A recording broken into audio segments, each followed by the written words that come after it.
I've created a monster. זהו. לעשות עסקים עם משפחה זה מסובך. ייסדתי יחד עם אחי הצעיר יוני את איטורו לפני כ-17 שנה. איטורו מן הסתם רשת ההשקעות החברתית הגדולה בעולם. בצורה מאוד קלה ולחיצת כפתור אתה יכול להעתיק פורטפוליו של אחד האנשים הכי טובים ברשת. זה הרבה צוותים שנתקלתי בהם, יש את הדינמיקה של 2 על 1. אצלכם זה מקרה קיצוני, כי אתם הולכים, אבל איך אתם איזנתם את זה מהחוויה שלכם? כן, אני חושב שהקדמנו את זמננו. והיום כשאני מסתכל על סטארט-אפים, יש תמיד את העניין הזה, כן לחנך שוק, לא לחנך שוק. אז יש את הסיכוי שאתה תוכל להיות הראשון. מצד שני, זה גם תהליך הרבה יותר יקר. אני תמיד אומר שפינטק זה מרתון, זה לא ספרינט. אני עושה שירותי המרה של יזמים מ-Enterprise Software לפינטק, אז מוזמנים לבוא להתייעץ איתי ואני אסביר לכם למה כן. יזמים צריכים איזשהו צד שהוא יותר יצירתי. תמיד בסוף רעיון עבודה אני שואל בן אדם מה התחביבים שלו. ואני תמיד אומר את זה בחצי צחוק, אבל בחצי רצינות. אין דבר שיותר מפחיד אותי מבן אדם בלי תחביבים. האקוסיסטם, הון סיכון, סטארט-אפים ומה שביניהם. עם אלון צינמון, איתן גירון וטל גלעדי. This content is brought to you by ValueBell. ערב טוב איתן. ערב טוב רונן, כיף שאתה פה איתנו. תודה רבה. כן, אני צוחק כי בוקר, אבל... אז באמת ממש כיף שאתה איתנו, בפורום האינטימי שלי ושלך. ויש כל מיני נושא שיחה מעניינים היום, אבל לפני שכזה ניגע בהם, אז אני אשמח אולי נקפוץ למים ותציג את עצמך. נהדר. אז קודם כל תודה רבה על ההזמנה. מה אני יכול לספר? אני רונן אסיה, בן 49, נשוי פלוס 4 ילדים, 2 בנות 2 בנים, שיהיו בריאים. אמן. נולדתי בחורף ב-1976. אתה נראה איש של חורף. כן, איש של חורף, כמעט במושב האחורי של המיני מיינור של ההורים בלונדון המושלגת. אבל אבא נהג מהר מספיק, אז... אבא דאג להחליף שמן יום לפני והגענו לבית החולים. יפה.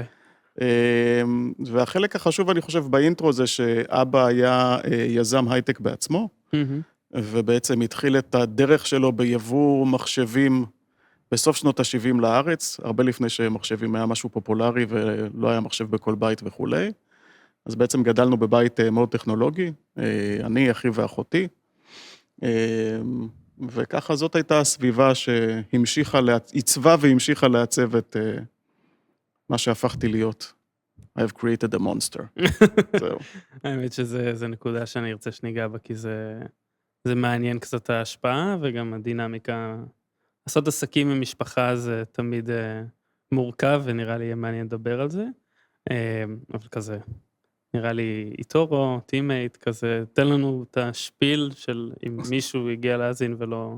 אז השפיל הוא, בעצם ייסדתי יחד עם אחי הצעיר יוני את איטורו, לפני כ-17 שנה, ובעצם במשך כל התקופה שלי באיטורו ניהלתי את המוצר, את הטכנולוגיה, ועוד כמה דברים שזורקים על פאונדר, וזה גם השתנה לאורך התקופות. איטורו מן הסתם רשת ההשקעות החברתית הגדולה בעולם, משרתים סדר גודל של 40 מיליון לקוחות בכ-70 מדינות, בעצם בנינו יכולות של רשת חברתית מעל שירותי ברוקר, ובעצם נותנים כלים לאנשים ברשת כל הזמן לראות מה אנשים אחרים סוחרים, מגיבים, ובצורה מאוד קלה ולחיצת כפתור אתה יכול להעתיק פורטפוליו של אחד האנשים הכי טובים ברשת. אז בעצם יצרנו מה שנקרא רשת השקעות חברתית, הנפקנו את החברה לפני כשנה. הקמתם עוד לפני שהתחלתם את הדרך ב-2007? התחלנו, כן. עלינו לאוויר ב-2008. אוקיי. עשינו הרבה מאוד שינויים כאלה ואחרים. בעצם השקנו רשמית את הרשת החברתית ב-2011, שזה גם סיפור מוצרי די מעניין. וזהו, והחברה ממשיכה לצמוח ולעשות חיל. ב-2020 הצטרפתי גם לטימייט, כשותף להקמת נקרא לזה פרקטיקת הפינטק של הקבוצה, יחד עם גליה, רקפת והדר. וזהו פחות או יותר. מגניב. הגדרת את עצמך איש מוצר, ודילגת קצת על הלימודים, אבל כאילו אני חושב שזה קצת לא הרקע השגרתי שאנחנו נתקלים כן. בו נכון, אז לא שגרתי זה דרך יפה להניח את זה, כמו שנקרא. לחיוב, אני אומר. כן, כן, כן. אני תמיד, עכשיו שאני בטימייט, ומן הסתם פוגש הרבה אנשים יוצאי היחידות הצבאיות, ותמיד השאלה הראשונה זה, איפה שירתת ב-8200? אמרתי, כן. לא, אני לא מאלה. אז ישר כולם, אני צריך להתחיל להסביר מה למדתי ומה עשיתי. אז כמו שסיפרתי, גדלנו בבית טכנולוגי, למדנו כולנו לתכנת יחסית מגיל צעיר, והיה לנו מחשבים בחדר הרבה לפני שזה היה פופולרי, ואני איכשהו תמיד נמשכתי למה שקורה על המסך. מאוד מאוד הסתקרנתי נקרא לזה, אז לא קראו לזה UX, אבל קראו לזה כל מיני Human Machine Interface Engineering וכל מיני שמות כאלה מוזרים. זה היה נחשב כמו איזה מקצוע חצי טכני כזה שאתה צריך ללכת ללמוד בטכניון. אבל בעצם האזור של הממשקים מאוד מאוד עניין אותי. החלום שלי בתור ילד, כמובן, כמו הרבה ילדים, היה לעבוד בפיתוח משחקי מחשב.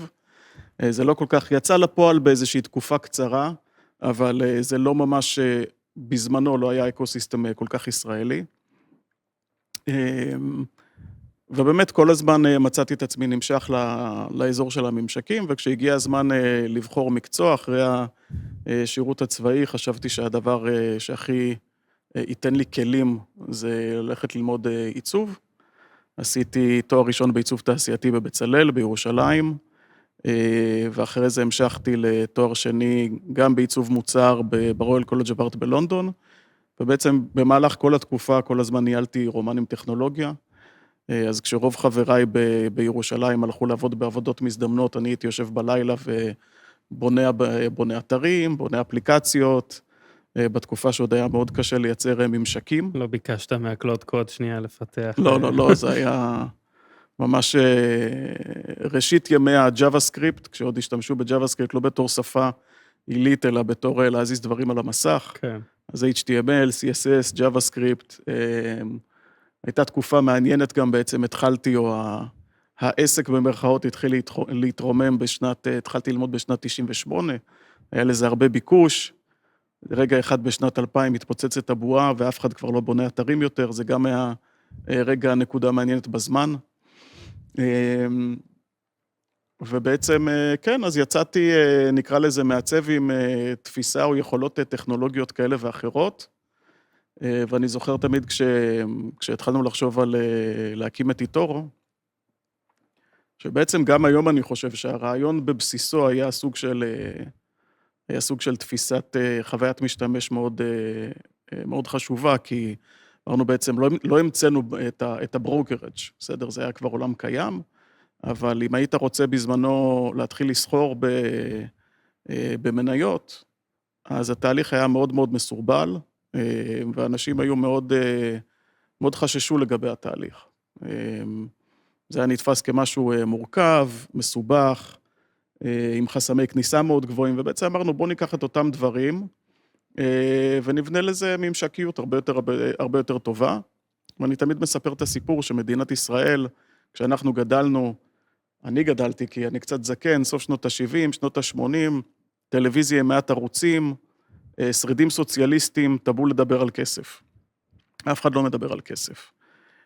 Fast forward 30 שנה אחרי זה, וכל מהדורת חדשות נפתחת במה קרה בבורסה, מה מחיר הביטקוין, עכשיו מה מחיר הנפט כמובן בהתאם לתקופה.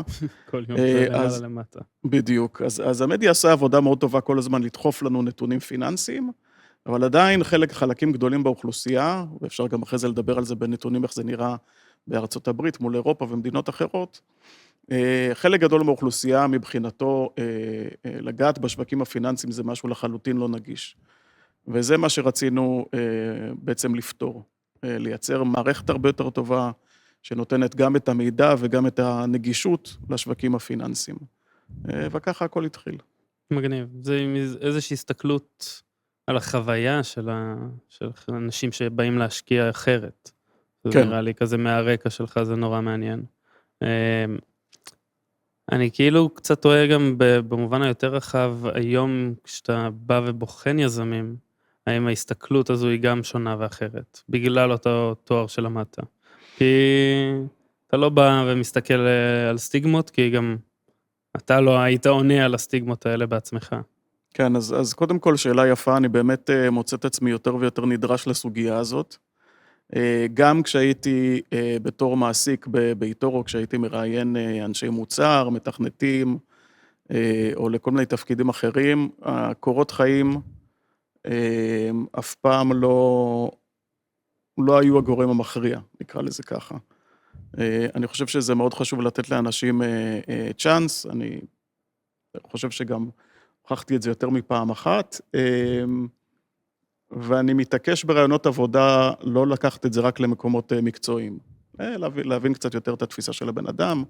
עכשיו, בניהול מוצר אולי, שזה אחד התפקידים הכי מעניינים שיש, יצירתיות ויכולת להגדיר מה אתה רוצה, היא דבר מאוד משמעותי בתוך התפקיד. זה נכון אגב גם לאנשי פיתוח ומהנדסים, ולכן הקורות חיים הם לא תמיד משקפים את היכולות האלה. נניח, תמיד היו צוחקים עליי במשאבי אנוש באיתורו, שאני הולך לתפקידי ניהול מוצר, הייתי אומר להם, כל בן אדם שיש לו רקע יזמי, תעדפו למעלה. אז אומרים לי, מה זה רקע יזמי? ניהל סטארט-אפ? אמרתי, לא, לאו דווקא מבחינתי שהיה עצמאי והייתה לו חנות משלו, כי אני חושב שנניח אחד הדברים המשמעותיים בניהול מוצר, זה היכולת להסתכל 360 על הסביבה, ולהבין שאחד הדברים המשמעותיים זה לא רק איך נראה חוויית משתמש, אלא גם מה קורה בתמיכה, מה קורה בבק אופיס, מה קורה במקומות במוצר, שהם לאו דווקא הגדרת התפקיד שלך. ראייה הוליסטית יותר. כן, כן. ראייה הרבה יותר הוליסטית סביב איך להתייחס למוצר ולחוויית המשתמש והשירות. כי כשאתה יזם והעסק יושב עליך, אז לפעמים זה מה קורה במחסן, לפעמים מה קורה בטכנולוגיה, ולפעמים מה קורה בשירות לקוחות, ולפעמים מה קורה עם המשקיעים. והיום עם AI, אז בעצם אותם מנהלי מוצר גם הם הרבה יותר, מה שנקרא, מועצמים, והיכולת להבין קצת בהרבה היא משרתת אותם אקסטרה. כן, כן. הרבה פעמים היו שואלים אותי מה ההגדרה של מנהל מוצר, כן? כי זו הגדרה מאוד נזילה, כן.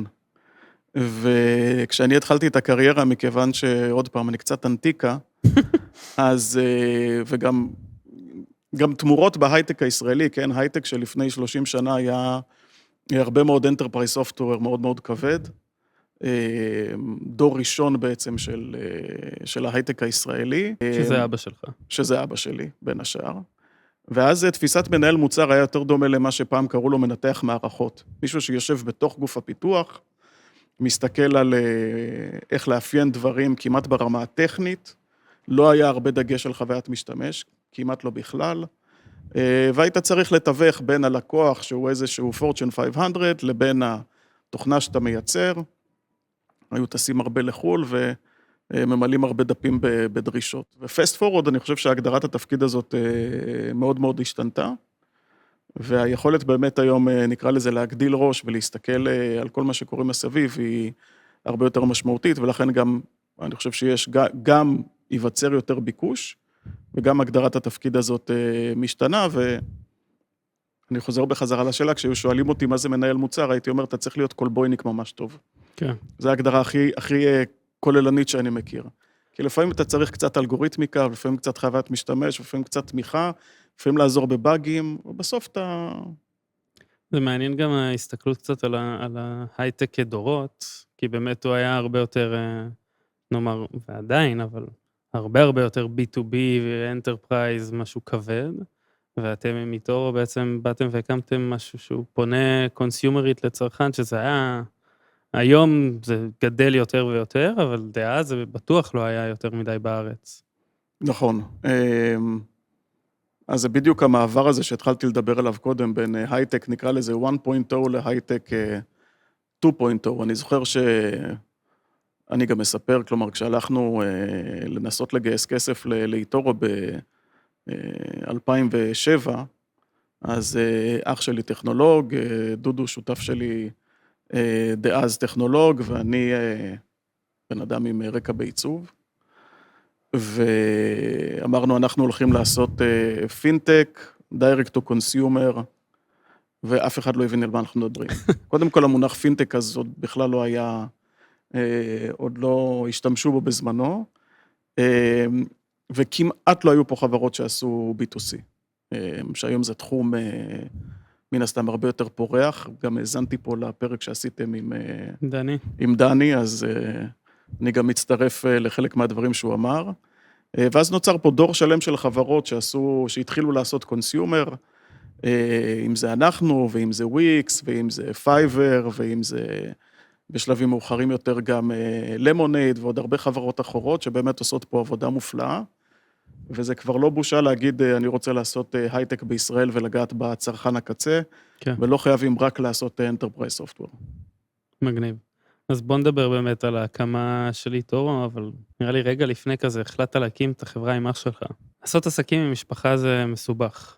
כאילו, אני יודע להגיד גם שיש קרנות שהיו פוסלות על הסף בגלל זה. או אם זה זוג נשוי, או אם זה אבא ובן, כאילו זה מוסיף קומפלקסיטי. איך זה היה אצלכם? כאילו, מה גרם לכם להקים ביחד, ואיך הייתה חוויה? קודם כל אני אתחיל ואני אגיד שאני חושב שזו ההחלטה המקצועית הכי טובה שעשיתי.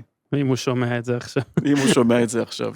אני חושב שאחד הדברים, ואגב אני אומר את זה גם המון ליזמים שאני פוגש, ההחלטה הכי חשובה שאתה יכול לעשות במסע היזמי שלך זה בחירת השותפים.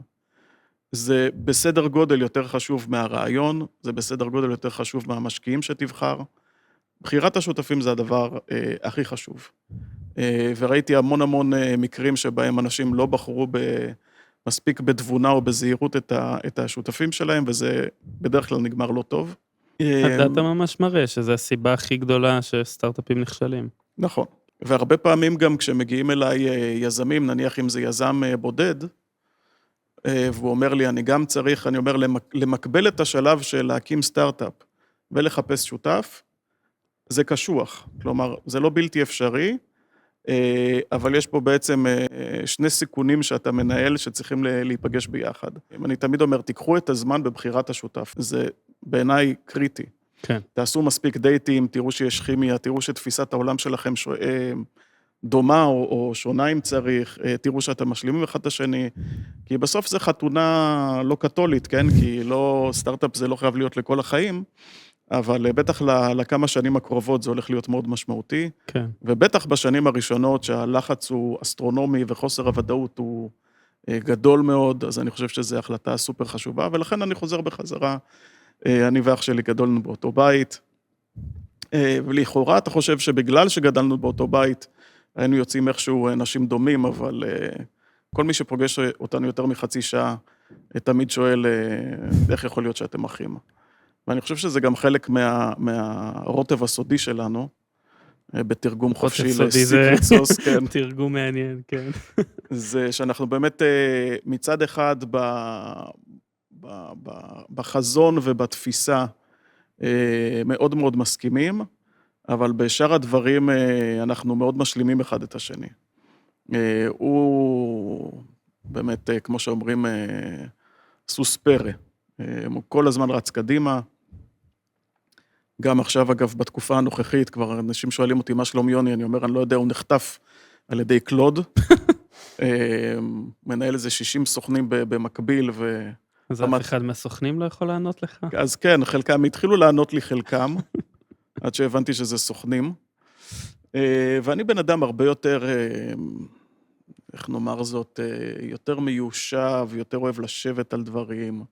אז אני חושב שהשילוב בינינו יצא שילוב מאוד מאוד טוב, ואני חושב שגם אחד הדברים, אם יורשה לי להעיד, אז אחד הדברים שמאוד אני חושב עשינו טוב באיטורו, זה היכולת תמיד לשלב בין לרוץ מהר, לעשות אקסקיושן טוב, ומצד שני גם תמיד להסתכל על מה דרישות הלקוח, ואיך לעשות את הדברים גם כמו שצריך. אבל כן יש רגעים, זאת אומרת, יש רגעים לכל צוות של מחלוקות, וכשזה עם משפחה, אין רגע את הנתק, כאילו, אתה מגיע לארוחת שישי, ומה, סוחבים את זה? כאילו, יש... תראה, ארוחת שישי אצלנו זה כמו ישיבת דילפלור, כי אבא שלי בתעשייה, אני בתעשייה, אחי בתעשייה, אחותי בתעשייה, גיס שלי בתעשייה, אמא שלי לפרקים בתעשייה, כלומר, זה ככה, כן? יושבים ומישהו זורק איזה שם של איזה חברה או יזם, וישר נפתח השולחן, למרות שהיה תקופה... נשמע שנשמח להזמנה. זה ארוחות שישי מאוד, מאוד מעניינות במובן הזה, אז זה לא רק אני ואח שלי, זה בכלל, נקרא לזה חובק שולחן. אני חושב שמאוד מוקדם כשיצאנו לתהליך הזה, ואולי הגיע הזמן גם לספר, אני חושב שאמא שלי הייתה מאוד לא רגועה עם ההחלטה הזאת. אוקיי. כי לא צריך להיות גאון גדול ולהבין שהרבה פעמים כשעושים עסקים במשפחה, זה גם יכול להכניס הרבה מתחים. כן. אבל אני חושב שמוקדם מאוד בתהליך הבטחנו לעצמנו שאנחנו קודם כל אחים ורק אחרי זה שותפים, והצלחנו לעמוד בזה במרוצת השנים. ברור שיש הרבה ויכוחים מקצועיים, ברור שלפעמים גם הטונים עולים, אבל מה שנקרא we hug it out, we always hug it out, ובסוף מצליחים למצוא את הכיוון שאנחנו חושבים שהוא נכון לחברה. מדהים. והבאתם co-founder שלישי. נכון. אז יש איזושהי דינמיקה שהיא לאו דווקא כי שניכם אחים. זה הרבה פעמים יש founding team של שני חבר'ה שהם שירתו ביחד, שהם שנים חברים, והם מחפשים את הצלע השלישית המשלימה. זה הרבה צוותים שנתקלתי בהם, יש את הדינמיקה של השניים על אחד. איך מאזנים את זה? אצלכם זה מקרה קיצוני, כאילו, כי אתם אחים, אבל איך מאזנים את זה? כאילו, איך אתם הזנתם את זה מהחוויה שלכם? אז גדלנו בבית שבו הייתה משמעות מאוד גדולה לאיך נראה השוק הציבורי. אוקיי. הרבה לפני האינטרנט. וכל הזמן הייתי צוחק, אני תמיד אומר, חיינו מרבעון לרבעון, או שחיים משבת לשבת, מה קורה עם מחיר המניה, ומה קורה עם ביצועי החברה, וכן הלאה. בתקופה באמת שזה לא היה נגיש כל כך. אז אבא היה לוקח אותנו בחמישי בערב תמיד לסרט אקשן, בדרך כלל קולנוע פאר ברמת גן, וכשהיינו חוזרים הוא היה עוצר את האוטו, ברמת השרון איפה שגדלנו, עוצר את האוטו בסניף המרכזי של בנק לאומי, היה שם מוניטור שהיה מראה את המחירים, הוא היה אומר אולי או לאח שלי לרדת ולרשום את המחיר של המניה.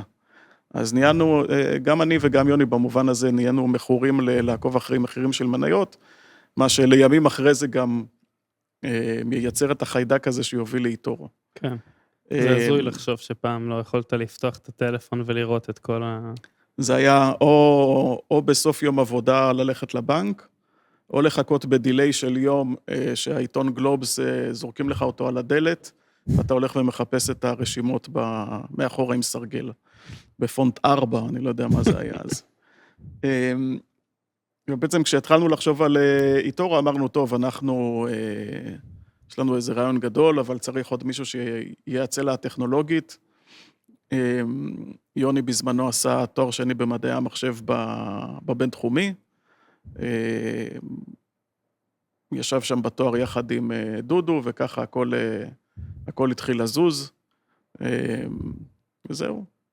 לדודו לא היו חששות להיכנס עכשיו לעבודה עם שניכם? אתה צריך לשאול אותו. צוותים שאתה רואה היום שמקים, יצא לי, אני מדבר מתוך, ראיתי הרבה צוותים של 3, שזה קליר לי 2 ו1. ובקבלת החלטות זה מסובך וזה. שם בצד את איתור, היום מהפוזיציה של טימייט וצוותים שאתה מלווה. זה שאלה מצוינת.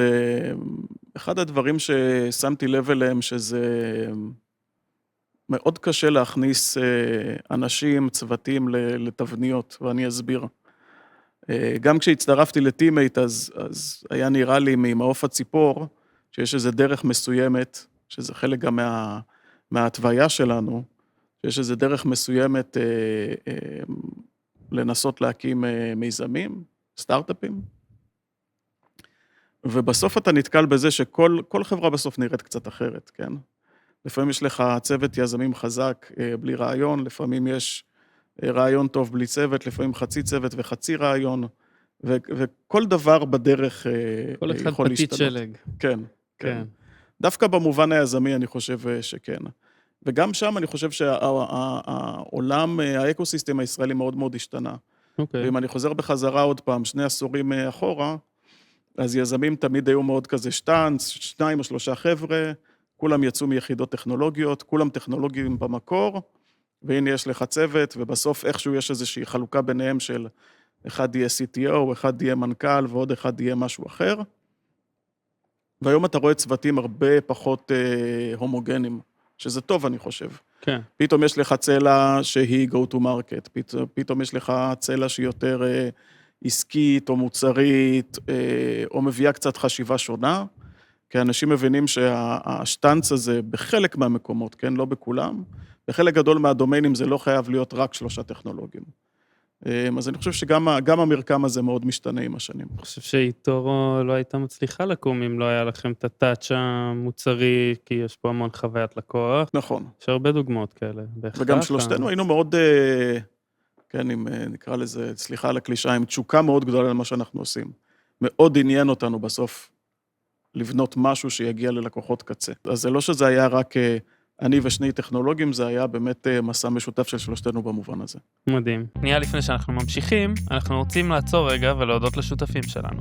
אנחנו רוצים להודות לגאץ, האב החדשנות של הראל. יש לכם סטארט-אפ בעולמות הפינטק, אינשורטק, או כל מה שרלוונטי לעולמות הקורפרט, זה המקום בשבילכם. gats.co.il. אנחנו רוצים להודות לדיסקונטק, הבית לחברות הסטארט-אפ בישראל שמעניקים שירותי בנקאות, טק וליווי פיננסי. בואו לקבל שירות ברמה הגבוהה ביותר מהאנשים שלכם בבנק. לפרטים בקרו באתר discontech.co.il או יקבו בלינקדין, דיסקונטק. אנחנו רוצים להודות לסטארט-אפ ניישן סנטרל שמארחים אותנו באולפן שלהם. סטארט-אפ ניישן סנטרל הוא ארגון שמחבר בין סטארט-אפים, משקיעים ותאגידים גלובליים. הכל במטרה לחזק את האקוסיסטם הישראלי. לפני שממשיכים, אנחנו מאוד נשמח שתעצרו לרגע ותדרגו אותנו בספוטיפיי או באפל מיוזיק. 5 כוכבים. תעקבו אחרינו בלינקדין, אינסטגרם וביוטיוב. אנחנו מזמינים אתכם גם להצטרף לקבוצת הוואטסאפ השקטה שלנו. הלינק נמצא בתיאור הפרק. יאללה, ממשיכים? אז רק בשביל לסכם את הנושא הזה לפני שנמשיך הלאה, אבל בסיפור המשפחתי, אני טועה קצת כאילו מהחוויה לגדול עם אבא שלך, מה לקחת מהדור ההוא של ההייטק? וואו, שאלה מורכבת, אני מרגיש פה על ספת הפסיכולוג. כן, באמת יש לזה קצת אווירה. בעיקר למדנו המון על יזמות מאבא. אבא בן אדם באמת ציוני בכל רמה חבריו. הוא נולד בכלל בז'נבה, לאבא שלו שגם היה יזם, בכלל בתחום הבנקאות, והיו יכולים להיות לו חיים מאוד נוחים אם הוא היה מחליט לחזור לז'נבה ולעבוד לצד אבא שלו ולהיכנס לעסק המשפחתי. אבל הוא החליט שמה שהוא רוצה זה ממש כמו החלוצים של פעם, ליישב את הארץ, לבנות פה עסק, ליזום משהו משלו, ואני חושב שברוח הדברים זה בעיקר מה שלמדנו ממנו, שלא צריך לפחד מיזמות, ושליזמות יש תפקיד הרבה מעבר להגשמה העצמית, יש לזה תפקיד גדול גם בתוך איך שאנחנו מסתכלים על נקרא לזה התרומה העקיפה שלנו, הישירה גם למה שקורה פה כן. באקוסיסטם. בטח זה מאות משרות של עובדי איתורו בארץ, אם לא יותר. כן, כן, אני חושב תשלומים במיסים למדינה. כן, לא מעט. וכן, אני חושב שזה באמת הדבר אולי העיקרי. והדבר השני שהוא לא פחות חשוב זה הנפלאות הטכנולוגיה, ובאמת מה אפשר לעשות עם טכנולוגיה, וכמה רחוק אפשר לחלום על דברים. אני חושב שהיום זה באמת, אין תקופה טובה מזאת לחזור על זה. מדהים. אז בוא נדבר על איתורו קצת. אפשר לטעון שהייתם קצת too early לשוק. שכאילו אנשים עוד לא הבינו את מה שאתם באים לעשות, ולא יקלו את זה, רשתות חברתיות עוד לא היה... כאילו היום כל סטודנט שמנסה לחשוב על רעיון היה יכול לחשוב על פלטפורמה כזו, דאז הייתם ויז'נרי. איך ידעתם, א', האם אתה מסכים עם האמרה הזו, אבל ב', כאילו, איך יודעים האם זה באמת ויז'נרי, אבל זה הולך להצליח, ומתי זה פשוט כאילו אנשים לא מבינים את זה, כי זה לא יתפוס. אז קודם כל, כן, אני חושב שהקדמנו את זמננו. היום כשאני מנסה בעצמי לנתח כל מיני רעיונות או תזות או הזדמנויות לחברות חדשות, אני הרבה פעמים שואל את עצמי את השאלה הזאת. כמה מהר, כמה זה מסוכן או לא מסוכן להקדים את השוק. וזו שאלה שאין לה באמת תשובה אמיתית. אני חושב ששוב, אם אני חוזר על היכולת הלא פחות ממופלאה שלנו, to execute ולעשות פיבוטים תוך כדי, אז הבנו שאנחנו מוקדמים בשוק, והצלחנו לעשות את ההתאמות הנדרשות בשביל גם לחנך את השוק ולשכנע את השוק, למה מוצר כמו איתורו צריך להיות קיים.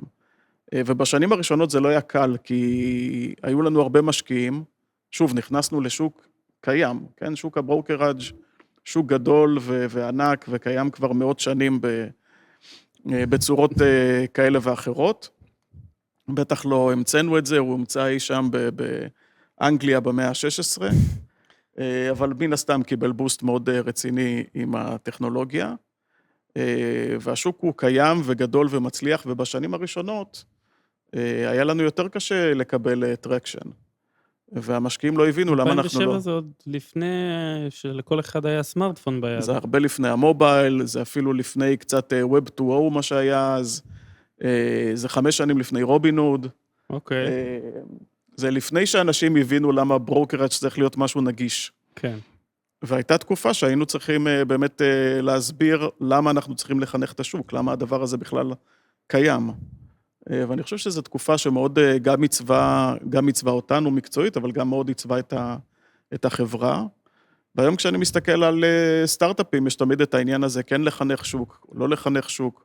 תמיד שאתה רוצה להיות ראשון בקטגוריה, אז יש את הסיכוי שאתה תוכל להיות הראשון בשוק. מצד שני, זה גם תהליך הרבה יותר יקר, יותר קל להיכנס ולהתחרות בשוק הים. כן. אני זוכר אני לפחות הייתי כל כך תמים, באחת הישיבות משקיעים הראשונות שלנו, הלכנו לאיזה משקיע, לאיזה אנג'ל מאוד מפורסם, ואמרתי לו, תראה איזה נהדר, אני פותח את הגוגל ואני מחפש social investing, ולא מופיע כלום, זה אומר שנוכל להשתלט על השוק הזה. ואז הוא הסתכל עליי ואומר, אתה כזה טמבל, לא מופיע כלום, כי אף אחד לא מחפש את זה. אז עד היום אני זוכר את זה בתור... ככה בבוטוטו. כן, שיעור בענווה. אבל באמת, איך הבנתם שאתם מוקדמים מדי, כאילו, ולא... כי יכולתם גם אחרי חצי שנה, שנתיים, להגיד, אולי אנחנו, מה שנקרא, דופקים על הקיר הלא נכון? אז זה שוב חזרה לרוטב הסודי, ומהו הרוטב הסודי. ולמה כל כך חשוב להקשיב למשתמשים ולהבין את השוק. כי התחלנו מתוך תפיסה שאם ננגיש את הממשק, זה יהיה מספיק בשביל שמשתמשים חדשים יבואו. כן, התזה הייתה, ברוקראג' זה דבר שהוא חסום, ולכן צריך לפתוח את השוק לקהל הרחב. כי מגיע לקהל הרחב, ליהנות מאותם יכולות שמשקיעים יותר מקצועיים נהנים מהם. אם זה ברמת נגישות למידע, אם זה ברמת פתיחת חשבון, ואם זה ברמת נגישות לשווקים הפיננסיים. מה שלא הבנו בזמנו זה שלא מספיק רק לפתוח את השער. ובשנים הראשונות באמת הממשק היה מאוד ידידותי, לפעמים אפילו מצועצע מדי, והגיעו המון אנשים חדשים, שבאמת לא שכרו מעולם, אבל אז הם לא הבינו מה לעשות. ואז הגיע מה שאני קורא לו ההתאמה, או הפיבוט הראשון באמת, שאנחנו בתור ברוקר מבחינה רגולטורית, אסור לך להמליץ לאנשים מה לקנות ומה למכור. אתה לא יכול להגיד לבן אדם, הנה, הגעת יופי, בוא תקנה טסלה או בוא תקנה ביטקוין. אבל אנשים כל הזמן היו צמאים למידע, ואם היית נותן להם מידע גם מורכב מדי, זה גם לא היה טוב. לא היה שם product information fit, או information consumer fit ברמה הזאת. כן. ובזמנו, ושוב, זה לפני עידן ועידנים, היה אז את כל עידן ה-ICQ, והפורומים, והצ'אט רומס, וכל הדברים האלה שהיה נורא פופולרי, ודודו בזמנו אמר, בוא נבנה חדר צ'אט כזה, שיהיה ליוזרים איך להעביר את הזמן כשהם בתוך האפליקציה. זה היה נשמע טריוויאלי. ולא הבנו בזמנו כמה זה חתרני, כי בעצם מוסדות פיננסיים באופן כללי לא כל כך אוהבים שהיוזרים שלהם מדברים אחד עם השני, מהסיבה הפשוטה שכל משתמש מקבל תנאים קצת אחרים. זה נכון גם היום בבנקים, וזה נכון עד היום אגב בהרבה פלטפורמות. אצלנו זה תמיד היה one size fits all, ולכן לא היה אכפת לנו שהמשתמשים ידברו ביניהם, ומהר מאוד גילינו שכל מה שמעניין אותם זה לשאול אחד את השני, מה אתה קונה, מה אתה מוכר, מה זז, מה אתה אומר על מחיר הנפט, מה אתה אומר על מחיר הזהב, מה דעתך על מחיר מניה כזו או אחרת. אז שמנו לב שבאמת היכולת לאפשר תקשורת בין המשתמשים, זה היה בעצם הדבר הכי חשוב במוצר, ולא רק איך לאפשר את הנגישות. וזה בעצם סלל באמת את הדרך לשאר הרודמפ ולהתקדמות של החברה. מאוד מעניין. אני חושב שזה אינטואיטיבי קצת, כי לפחות לי אישית, כאילו ההשקעות שלנו, אתה יודע, יש את החבר ההוא מהצבא שמאוד מבין, ופתח קבוצת וואטסאפ וכולם, והוא מעדכן את כולם, ואז יש לך את הסקייל של מיכה סטוקס וכל נכון. הקהילייה שלו, אבל יש בזה אספקט מאוד חברתי. אני חשבתי על זה, שקצת עכשיו עם כל אתם בעצם עשיתם, לא אמרת דמוקרטיזציה, אבל הנגשתם יותר מידע לאנשים, כדי שיוכלו לעשות השקעות יותר טובות. היום עם, כאילו, Gen AI, מידע בכלל מונגש. כאילו, עם הדשבורד של בלומברג היה עולה $30,000, והיה שמור רק לבנקים, היום כל אחד יכול לעשות את זה בעצמו. אז כזה, לא להיות מתפלסף יותר מדי, אבל אתה מרגיש שגם, כאילו, כל האופי שבו אנשים עושים השקעות משתנה? אני חושב שאנחנו רק ממש בפתחה של המהפכה. אני חושב שאנחנו נראה, גם באיתורו אגב הוספנו יכולות לאג'נטים בעצם לייצר תת חשבון ולסחור עבורך. וואו. והם עושים עבודה סבירה?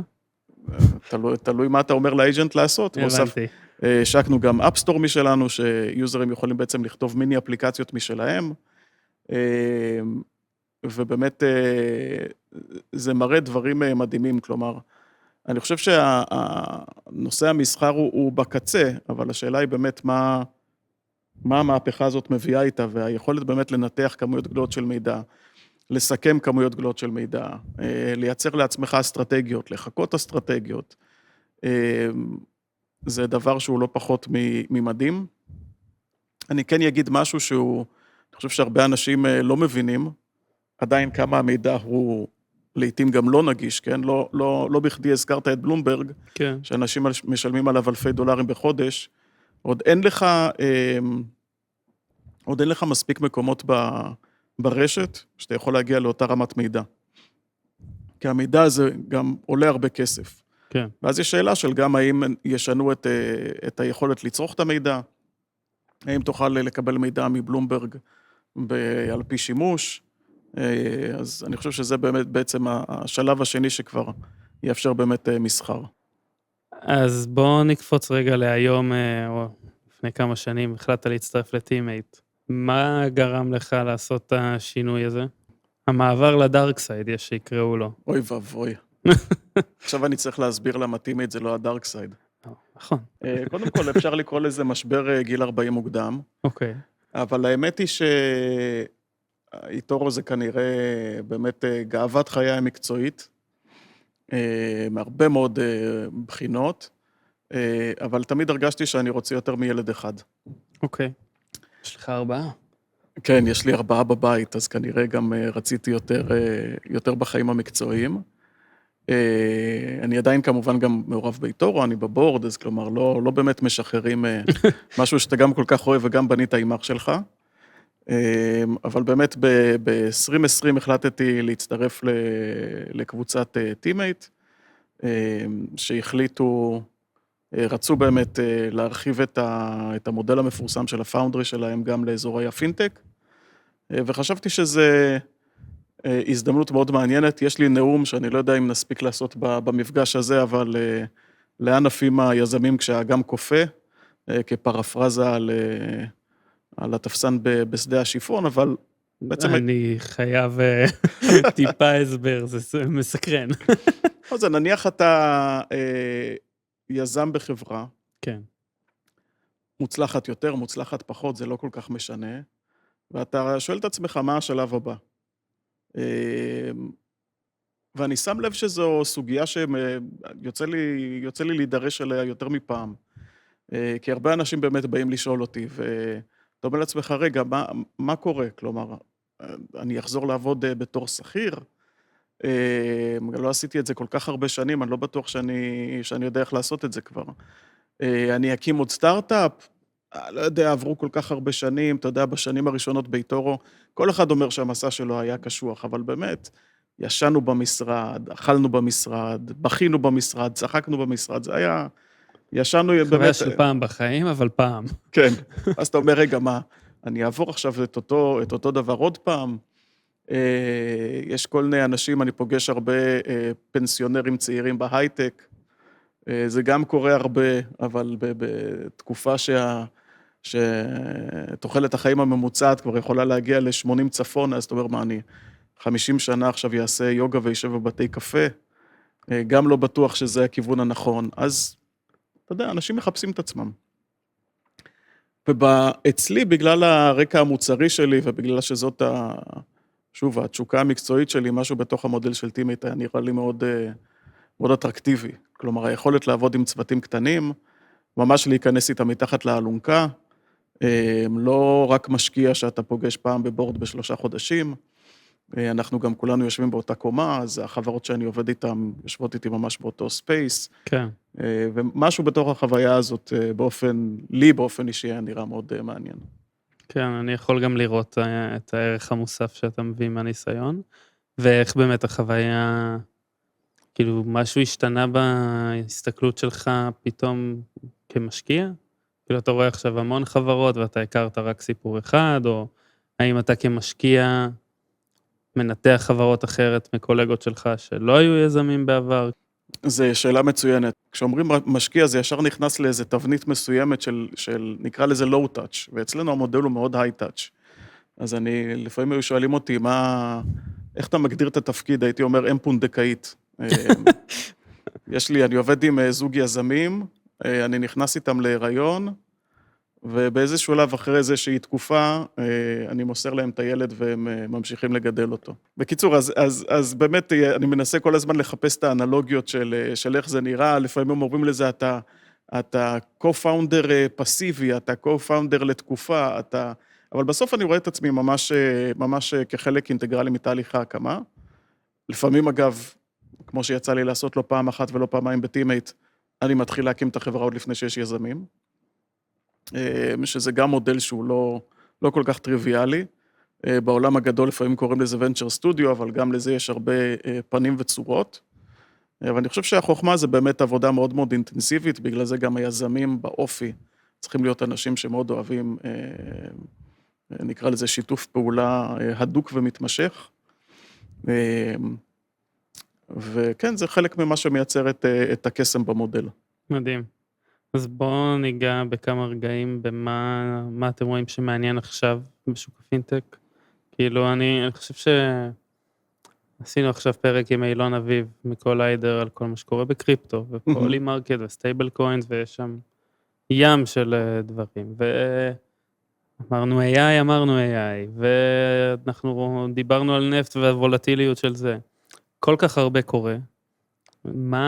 ולא החברה הבאה שאתה מנביט עכשיו בסטודיו, אבל ליזמים שכן עכשיו באידיאשן, בפינטק, מה אתה רואה מעניין? אז קודם כל אני אתחיל ואומר שזה תקופה מאוד מאוד סוערת ומבלבלת. כלומר, יש בזה הרבה צדדים חיוביים, יש בזה צדדים גם, חוסר ודאות גם מביא איתו דברים לא תמיד חיוביים. ומי שמכיר אותי יודע שאני נוהג לצטט את גראוצ'ו מרקס, שאמר פעם, יש לי הרבה עקרונות, ואם לא טוב לך, יש לי גם אחרים. אז אני נוטה לא להיות דטרמיניסטי מדי, בטח לא בתקופה הזאת. אני חושב שבפינטק יש משהו מאוד, מאוד מעניין שקורה עכשיו, בטח עם כל מה שקורה בעולמות ה-AI, אבל גם אם אתה מסתכל על היכולת שלך, נקרא לזה גם היכולת ההתקפית, אבל גם המגננתית בתוך הדומיין, דווקא הפינטק נשאר במקום יחסית יותר בטוח במרכאות, מכיוון שזה תחום עם המון רגולציה ורישיונות, ואתה לא סתם מחר בבוקר יכול לעשות מה שבא לך עם כסף של אנשים אחרים, ולכן לא כל כך מהר אנשים יפקידו כסף בתוך קלוד או קודקס או God knows what. אז בניגוד להרבה תעשיות שנרמסות תחת הקומביין הזה שנקרא AI, אני חושב שבפינטק יש עוד המון הזדמנויות שלא כל כך מהר יקבשו. וההזדמנויות האלה הן באמת שילוב של גם היכולת לייצר טכנולוגיה מאוד, מאוד מהר, אבל גם להבין לאן העולם הולך, והעולם כמובן הולך למקום אג'נטי, כולם מדברים בדיוק, ראיתי גרפים, איך כבר יש יותר סוכנים בבני אדם, ואיך זה הולך יהיו עוד רגע פי 10 יותר סוכנים מבני אדם, ופי 100 וכן הלאה. אח שלך אשם בזה קצת. כן, אח שלי גם אשם בזה בהחלט. וצריכת האנרגיה וכל מה שקורה מסביב. אז כמובן, הבאז הגדול זה מה שקורה בכלכלת ה-Agentic Economy, Agentic Commerce, Agentic Payments, Agentic Trading. אגב, באופן משעשע, Agentic Trading כבר קיים איזה 30 שנה, כן? Hedge Funds, כאילו, סוחרות עם מכונות כבר, מאז שהמציאו את התקשורת האינטרנטית לדעתי. כן. אבל עכשיו זה היכולת באמת להנגיש את זה לקהל הרחב, היא לא פחות ממדהימה. ואז יש המון שאלות של, אוקיי, אייג'נט יכול לצייר לי ציור, יכול לכתוב לי שיר, יכול לשאול את אמא שלי מה קורה, אבל אם הוא צריך להתחיל להתעסק לי בחשבון בנק, רגע. יש פה כבר הרבה שאלות יותר גדולות. איפה בעצם מתחילה ונגמרת האחריות של האייג'נט הזה? מי יודע להגיד לאייג'נט בדיוק מה לעשות? איך בודקים שיש לו את הגארדרילס הנכונים? איך נותנים לאייג'נט אחריות עם כסף? המון שאלות שמתעוררות, אגב, גם ברמה הרגולטורית, אבל גם ברמה הפרקטית בתוך החברות, וזה אזור שהוא מרתק בעיניי. כן, אני חושב שגם פינטק הוא, ממה שאני רואה, סקטור שקצת נדחק מהכותרות, ובשנה, שנתיים האחרונות עם נקס אינשורנס ועם מליו ואיתכם, אז כאילו עם איתו, אז באמת רואים אותו טיפה יותר חוזר לכותרות, ואולי יזמים טיפה יותר כמהים לעשות את זה, למרות שזה בדרך כלל לא הספין הקצר שיזמים מחפשים לפעמים. כן, אני תמיד אומר שפינטק זה מרתון, זה לא ספרינט. ואני יצרתי לעצמי שם עולמי בתחום אני עושה שירותי המרה של יזמים מ-Enterprise Software לפינטק, אז מוזמנים לבוא להתייעץ איתי ואני אסביר לכם למה כן. גם פה יש לי ויז'ן של תמונה מג'ונרטת. כן, אז אבל אני חושב שזה באמת התחום הכי מרתק שיש. קודם כל, מה זה פינטק? כן, אין לזה באמת הגדרה.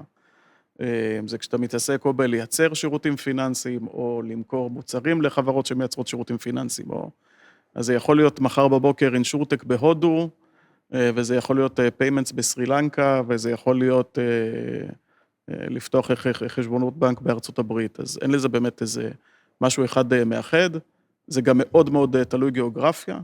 ומה שגם אנשים לא מבינים שזה גם מאוד תלוי תקופה, כן? פינטק בתקופת ג'ו ביידן, לא נראה כמו פינטק בתקופת דונלד טראמפ, אז זה גם מאוד מושפע ממה שקורה בגיאופוליטיקה, בתמורות באופן כללי ברגולציה, כן גלובליזציה, לא גלובליזציה, אז אם מעניין אותך מה שקורה בכלכלה ובעולם הפיננסי באופן כללי, אז פינטק זה בשבילך. מעניין. טוב, אנחנו מגיעים לקראת סיום, אז רציתי לשאול משהו כזה לכינוח, וחשבתי מה אני אשאל, ואז החולצה שלך קלירלי הסבירה לי, גם מי שהיה אצלך במשרד רואה כל מיני גיטרות, וכאילו יש לך צד שמחובר יותר למוזיקה ואומנות. אני מניח שזה אמרה נכונה להגיד. רציתי לשאול קצת אם אתה חושב שיזמים צריכים איזשהו צד שהוא יותר יצירתי בעשייה שלהם, והאם כאילו זה משהו שליווה אותך, או שזה... קודם כל כן, זה מלווה אותי כל החיים.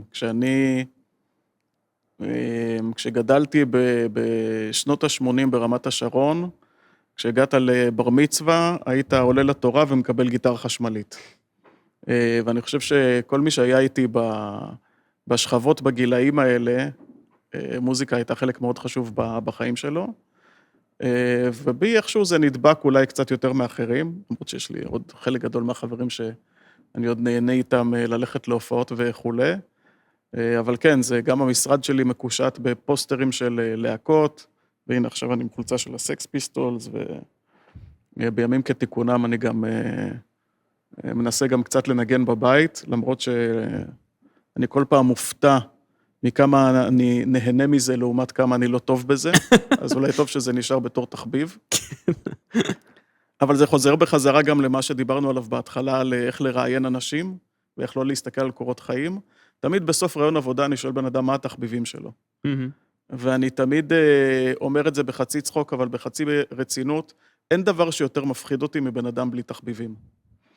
ואני חושב שהיכולת של בן אדם לא רק לסגל לעצמו עולם יצירתי מעבר לעבודה, אלא גם להסביר לעצמו למה זה מעניין אותו, זה דבר סופר חשוב. והרבה פעמים ברעיונות עבודה אני נדבק לאזורים האלה. עכשיו, זה לא מבחן כמובן, כן? אבל פעם הייתי שואל, מה התחביבים שלך? בן אדם היה אומר, אני אוהב לראות סרטים. תראה, בשנת 2026 להגיד שאתה אוהב לראות סרטים, בחייך. כן. זה לא תחביב. כן, תן לי איזה משהו אחד. תגיד לי שאתה אוהב לגנן את הבגונביליה אצל ההורים או whatever. גם זה שזה תחביב שאתה בכלל לא טוב בו, אבל נהנה לעשות, זה גם איזושהי אמרה. חד משמעית. מהמם. טוב, רונן, היה סופר מעניין וכיף. תודה רבה. תודה רבה. מי שרוצה לשמוע את הנאום המרה שלך, מוזמן לפנות. ותודה רבה לסטארט-אפ סנטרל. כן. שאירחו אותנו כל כך יפה. בדיוק. בספת פסיכולוג. לגמרי. תודה, רונן. תודה, איתן.